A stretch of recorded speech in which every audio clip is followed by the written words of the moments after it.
Olá, sejam bem-vindos a mais uma aula de ensaios mecânicos. Vocês estão no canal do YouTube do curso de Fabricação Mecânica do Instituto Federal de Educação, Ciência e Tecnologia de São Paulo, campus Hortolândia. Eu sou o professor Augusto e nessa aula 2 a gente vai falar sobre dois conceitos muito importantes para a interpretação de todo tipo de ensaios mecânicos, os conceitos de tensão e deformação. É muito provável que você já tenha visto esses conceitos de tensão e deformação em outras disciplinas, em outros pontos ao longo da sua formação. E o objetivo com essa aula aqui não é transmitir um tratado gigantesco sobre diferentes medidas de tensão, diferentes medidas de deformação e a aplicabilidade de cada um deles. Muito pelo contrário, a gente só quer garantir que todo mundo que esteja seguindo esse curso tenha noções gerais, os conceitos gerais de tensões e deformações. Conceitos esses que são indispensáveis para a gente fazer a interpretação de todos os ensaios mecânicos que a gente for fazer.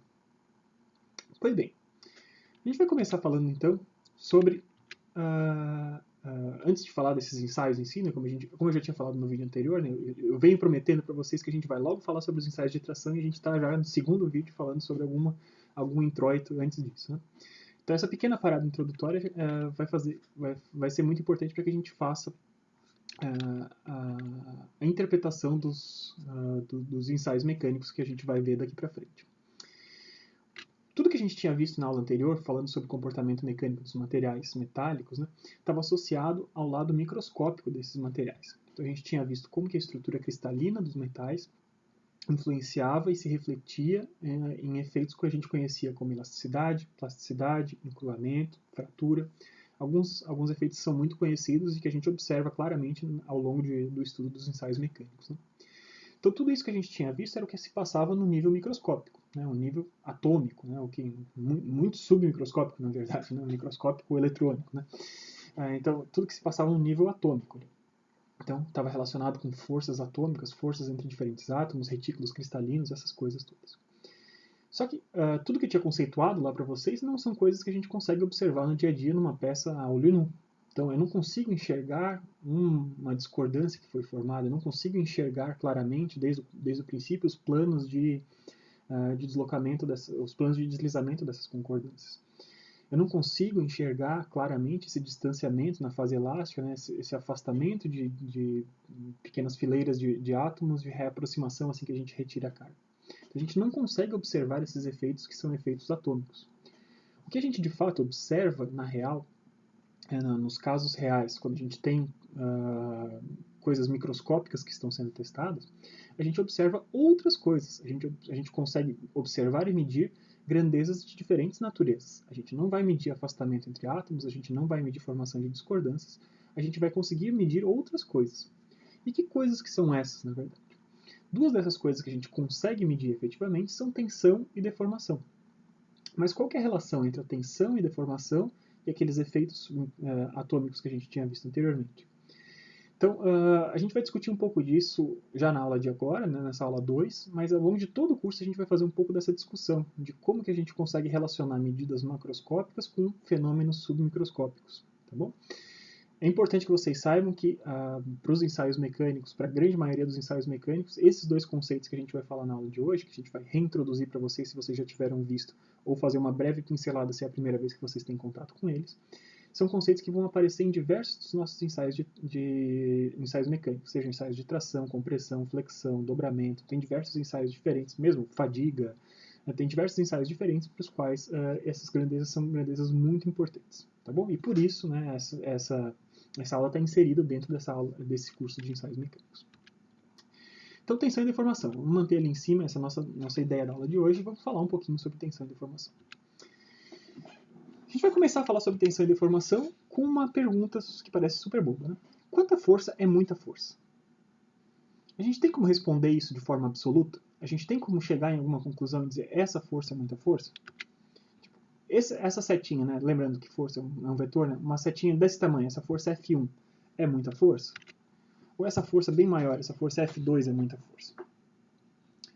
A gente vê que essas duas forças elas têm tamanhos diferentes, né? O tamanho da setinha está representando basicamente o módulo dessas forças, né? A gente sabe que esses dois tamanhos são a gente observa que esses dois tamanhos são tamanhos de forças diferentes, mas eu não consigo afirmar qual dessas duas forças é muita força. Falar sobre muita força é uma coisa que não representa muita coisa.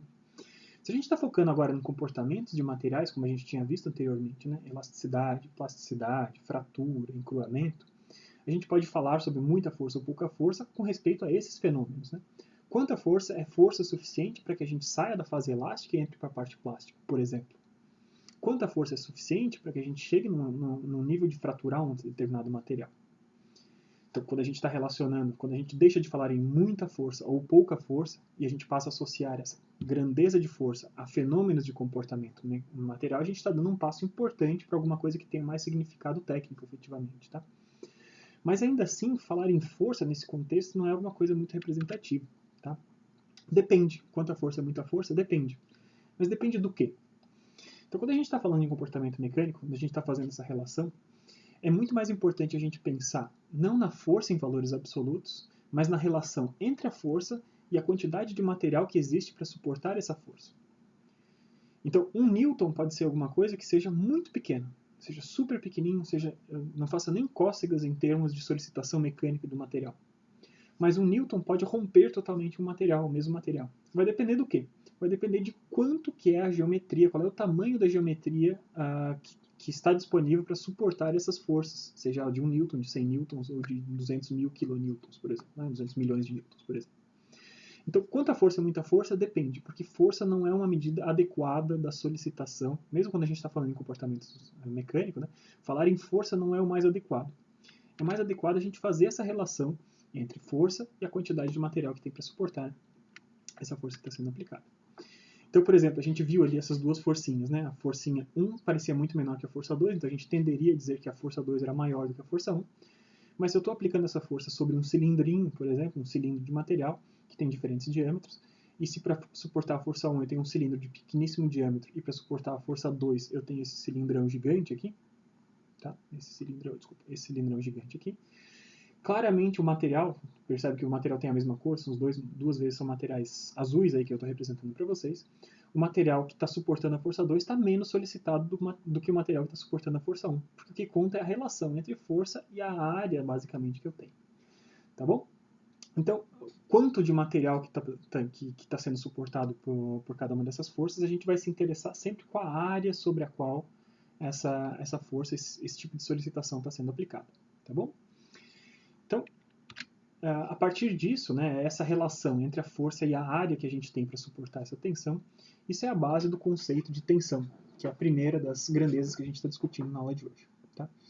E eu vou mostrar para vocês aqui a fórmula mais básica, mais clássica de tensão, que é a fórmula da tensão normal, que é basicamente isso que eu estou mostrando aqui para vocês. Né? Esses dois cilindros estão sendo comprimidos por forças, né? E a tensão a qual cada um deles está sujeito é basicamente o módulo da força que está sendo aplicada, dividido pela área dessa seção transversal que está sentindo essa força. Né? Então tem uma força que está aplicada aqui, nessa direção, e perpendicular à linha de aplicação de força, normal essa linha de aplicação de força, a gente tem essa área, e essa área então é a área que está suportando essa tensão, está resistindo a essa força que está aplicada nessa direção. Tá bom? Então esse é o conceito de tensão normal. Não é o único conceito, não é a única medida de tensão que existe, tá?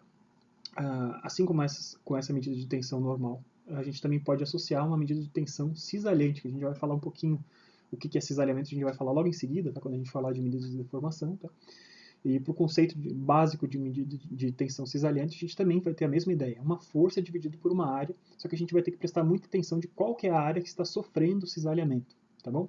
Então, a gente vai separar um pouco essas duas coisas, tá? As tensões normais, a gente vai denotar por essa letra grega aqui, a letra sigma, tá? E a tensão cisalhante, mais para frente, quando a gente for falar sobre outros tipos de ensaios, tá? A gente vai falar um pouco sobre a letra grega tau, tá bem? Então, a letra grega, o T do alfabeto grego, tá? Vai ser o que a gente vai utilizar. E a gente vai fazer essa distinção, tá? Das tensões que são tensões normais e as tensões que são tensões cisalhantes. Eu já vou explicar por que quando a gente falar um pouquinho sobre deformação, por que a gente vai separar essas duas coisas, tá? Então, para tensões, é muito importante, né? É muito importante a gente pensar em tensões e não em forças, porque as tensões representam o quanto que o material efetivamente está sendo solicitado. Relaciona o carregamento externo com a geometria interna para definir um nível de solicitação efetivamente. Tá? Então, quando eu estou falando em unidades de tensão, a gente fala em forças e áreas. Então, eu tenho que pensar em unidades, em que unidades que saem as minhas tensões. Tá? No Sistema Internacional de Unidades, então, as forças são dadas em newtons e os comprimentos são dados em metros, né? Então as áreas são dadas em metros quadrados. Tá? Então, essa unidade de 1 newton por 1 metro quadrado é uma unidade do Sistema Internacional de Unidades e é uma unidade chamada Pascal. Tá? Quando a gente está falando em ensaios mecânicos, basicamente, nessa disciplina aqui, ensaios mecânicos, e em outras áreas da mecânica também, tá? Como tudo que a gente fala de mecânica dos sólidos, resistência dos materiais, elementos de máquinas e tal, a unidade de Pascal vai ser muito pouco utilizada. Porque se você pensar, 1 newton é o quê? 1 newton é o peso de um tabletinho de 100 gramas de manteiga, por exemplo. Né? Isso aplicado sobre uma área de 1 metro quadrado por de 1 metro quadrado, né? De 1 metro por 1 metro. Então, um tablete de manteiga sobre uma área de 1 metro por 1 metro, claramente é um nível super baixo de solicitação, um nível super baixo de tensão que está agindo sobre aquela área. Muito mais representativo, né? Digamos, é uma unidade, é um múltiplo, tá? É uma unidade derivada dela, mas uma unidade que é mais corrente, que representa mais um nível de solicitação compatível ou alguma coisa que vai fazer algum efeito mesmo no material, é outro tipo de unidade, que é a unidade de megapascal. Tá? Então, sempre que a gente tem mega, né, eu tenho esse M aqui na frente do pascal, tá? Esse mega quer dizer que é 1 milhão de pascals, então 10 na sexta pascals. Tá? Então, vocês conseguem facilmente chegar na conclusão de que 1 newton por 1 milímetro quadrado, então aquele tabletinho de manteiga agora apoiado sobre uma areazinha de 1 milímetro por 1 milímetro, super pequenininho, isso sim representa uma unidade que é mais, ela é mais representativa, de fato, para denotar a solicitação de um corpo sujeito a forças, a carregamentos externos. Tá? Então, 1 newton por milímetro quadrado. Essa vai ser a nossa unidade de preferência. Tá? Sempre que possível, a gente vai trabalhar com megapascals. Tá? Aqui em ensaios mecânicos e em outras áreas, resistência de materiais, elementos de máquinas, como eu tinha falado para vocês, a gente vai preferir trabalhar sempre com megapascals. Tá? Então, o que eu recomendo para vocês? Sempre que possível, peguem as forças de vocês e deixem as forças em newtons, e sempre que possível, peguem as suas áreas e deixem elas em milímetros quadrados. Tá bom? Então vocês vão ter que fazer exercícios aí de conversão de unidade, né? Lembrando lá dos conceitos que vocês já devem ter visto em algum momento sobre metrologia. Vocês vão ter que fazer essas conversões de unidade de maneira adequada para que a gente saia com as nossas unidades que a gente deseja, a unidade de megapascals, por exemplo. Tá? Não são as únicas unidades de tensão, as unidades do SI e seus múltiplos, tá? Pascals e megapascals, por exemplo. Tá? Outra unidade, existem outras diversas, tá? Eu vou mostrar apenas uma unidade bastante comum para coisas para materiais didáticos ou de indústria que vem seja dos Estados Unidos ou seja da Inglaterra, é a unidade de PSI, tá?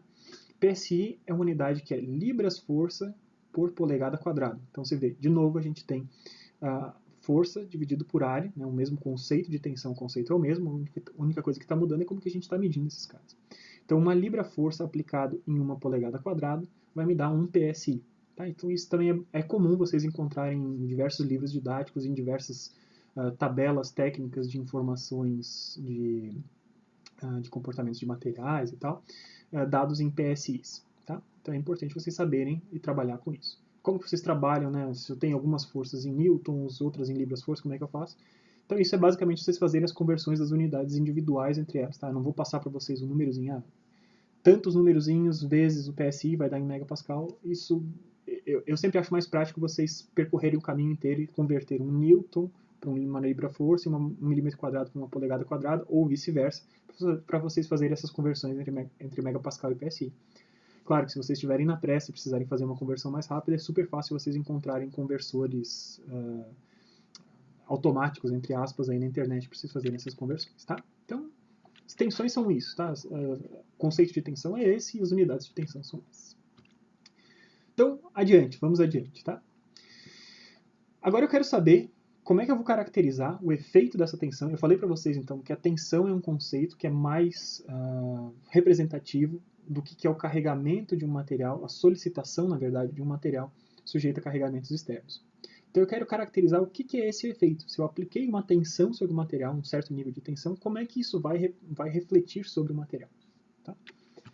Então, geralmente o que a gente vai fazer uma comparação entre uma forma inicial, então o material antes de ter sido carregado, eu vou pegar um pedacinho minúsculo dele, um pedacinho infinitesimal, um quadradinho geralmente, Ele tinha um certo formato antes do carregamento, e depois do carregamento eu vou ver o que vai ter acontecido com aquele pequeno pedacinho. Então a gente vai comparar alguma coisa que era pré-carregamento, um pedacinho infinitesimal de material antes do carregamento, com o seu efeito, com o efeito do carregamento depois do carregamento. Tá?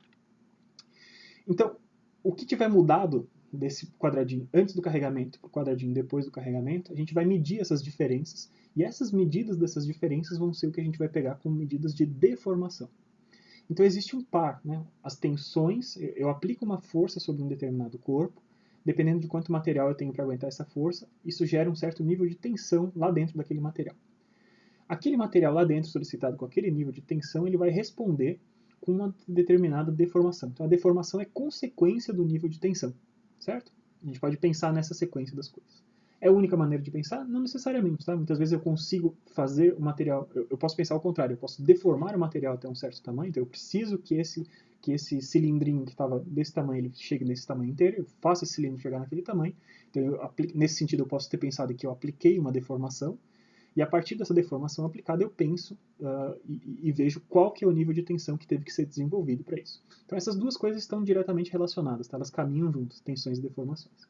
Então as medidas de deformação, como eu vinha falando, é a medida dessa porção infinitesimal que a gente está imaginando lá do material antes e depois do carregamento.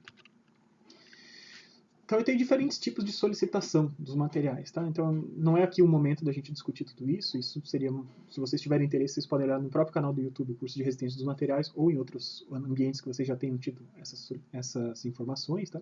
E a gente também vai ver ao longo desse curso quais são as diferentes formas de solicitação que caracterizam diferentes tipos de ensaio, ensaios de tração, de compressão, de cisalhamento, de flexão. A gente vai falar sobre esses tipos de solicitação ao longo da disciplina como um todo, mas eu adianto aqui para vocês, já não fiz uma pequena aula sobre isso já na introdução, porque a gente vai ter que falar sobre isso ao longo do caminho, tá? Mas existem diferentes formas de eu solicitar um material.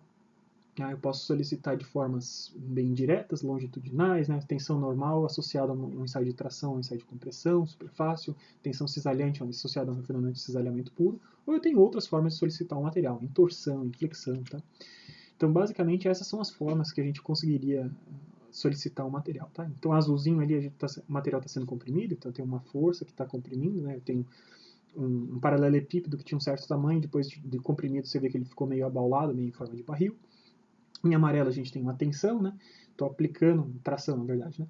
Então estou aplicando uma carga de tração nele, um cara que era um paralelepípedozinho, ele aumenta seu comprimento e as barriguinhas, ele fica convexo assim para dentro, né?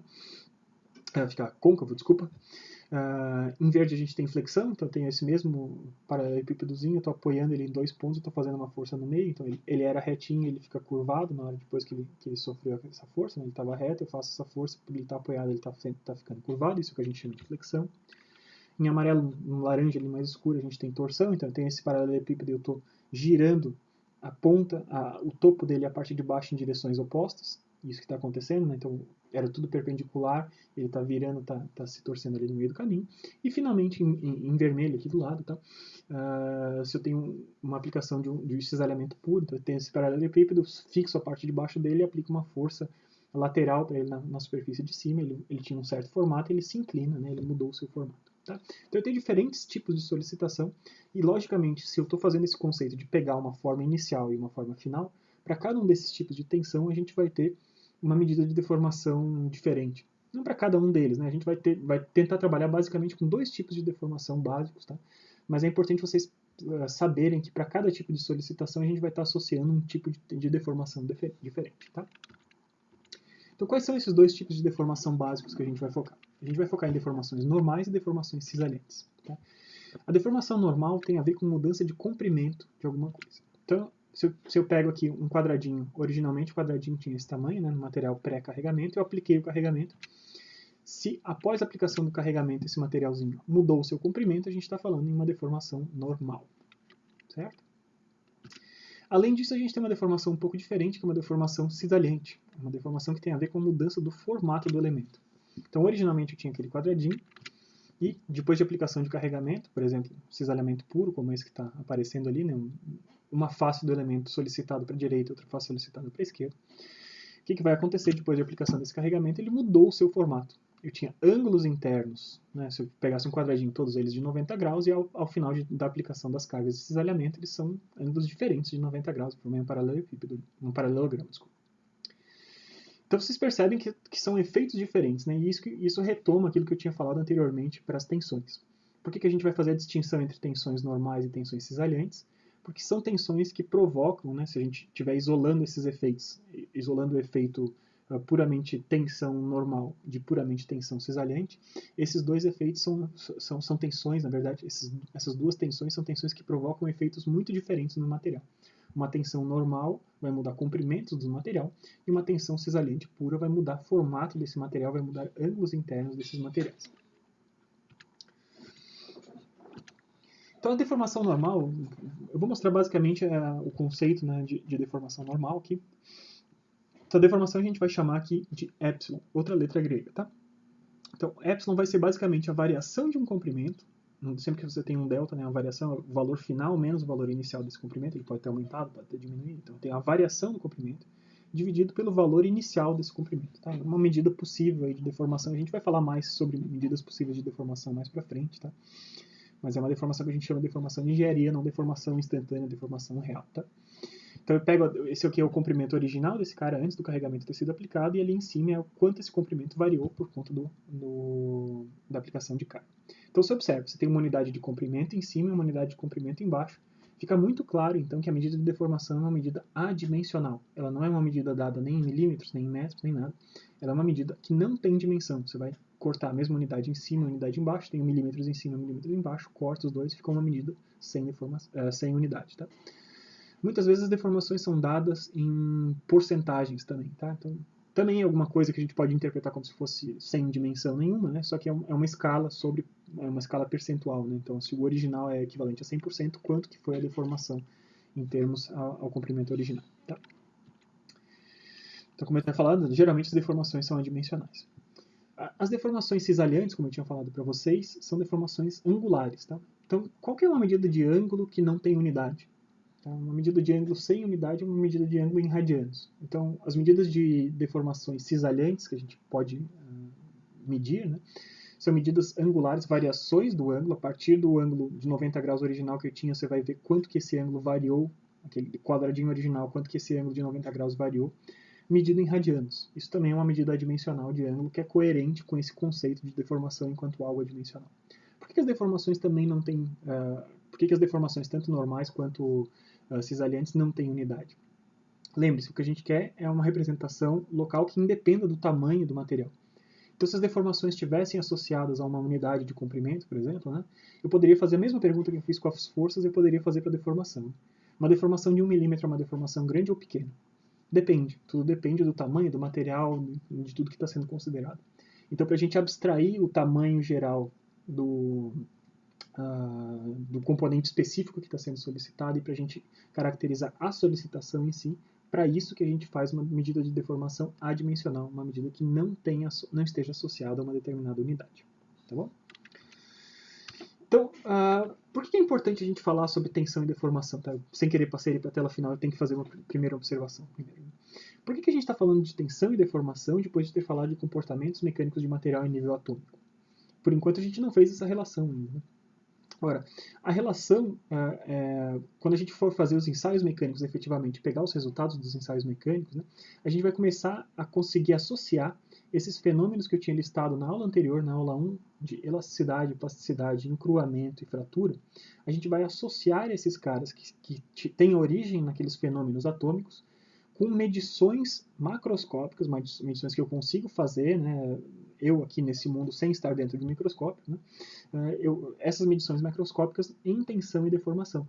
Então a transição, por exemplo, do estado de elasticidade para o estado de plasticidade, aquilo que a gente chamou de escoamento, né, começar a escoar, deixar de ser uma deformação 100% permanente, 100% recuperável para ser uma deformação permanente, quando a gente faz essa transição de um regime elástico para o regime plástico, a gente percebe, de tanto ensaiar materiais diferentes, a gente percebe que isso está associado a níveis de tensão e deformação. Tá? Então, esses níveis de tensão e deformação são coisas que eu meço, que eu consigo medir no mundo macroscópico, que estão relacionados a fenômenos que a gente sabe que têm origem lá no nível atômico. Então a gente vai fazer o quê? A gente faz ensaios mecânicos, com os ensaios mecânicos a gente conseguir ter medidas de tensão e deformação, e a partir da interpretação dessas medidas de tensão e deformação, a gente conseguir associar isso com fenômenos que a gente sabe que tem origem lá do material, lá da composição química, metalográfica desse material. Por isso que é importante vocês saberem tanto a origem do fenômeno, quanto as medições que vocês estão fazendo, qual que é a representatividade delas. Tá? Então, espero que tenha ficado claro para vocês a importância de a gente trabalhar com tensões e deformações. Espero que tenha ficado claro por que a gente não tem unidades de deformações, por que a gente não fala em muita força ou pouca força. Tudo que a gente está tentando caracterizar é caracterizar o nível de solicitação de uma porção de material. Independente do formato que ele tenha, eu não quero saber se é uma porquinha de 2 mm por 2 ou se é uma peça de navio, um eixo de navio. Eu quero conseguir caracterizar com essas medidas de tensão e deformação o nível de solicitação efetivo ao qual está sujeito esse tipo de material. Tá bom? Então, se vocês ficaram com algum tipo de dúvida, essa é uma aula super introdutória desse tema, né? Não é o nosso objetivo aqui na disciplina de ensaios fazer tratados muito longos sobre essas coisas, mas é importante que vocês tenham essa mesma conceituação de tensão e deformação para a gente começar, agora sim, a partir da próxima aula, como prometido, a partir da aula 3, que vai ser postada logo em seguida, a falar sim sobre os tipos de ensaios diferentes. Espero que vocês tenham gostado da aula, deixem suas perguntas aqui nos comentários do vídeo, se estão fazendo a disciplina no Moodle, usem os fóruns de dúvidas do Moodle, e muito em breve a gente volta, então, com outras aulas, falando agora sim sobre ensaios de tração. Muito obrigado, gente. Até mais.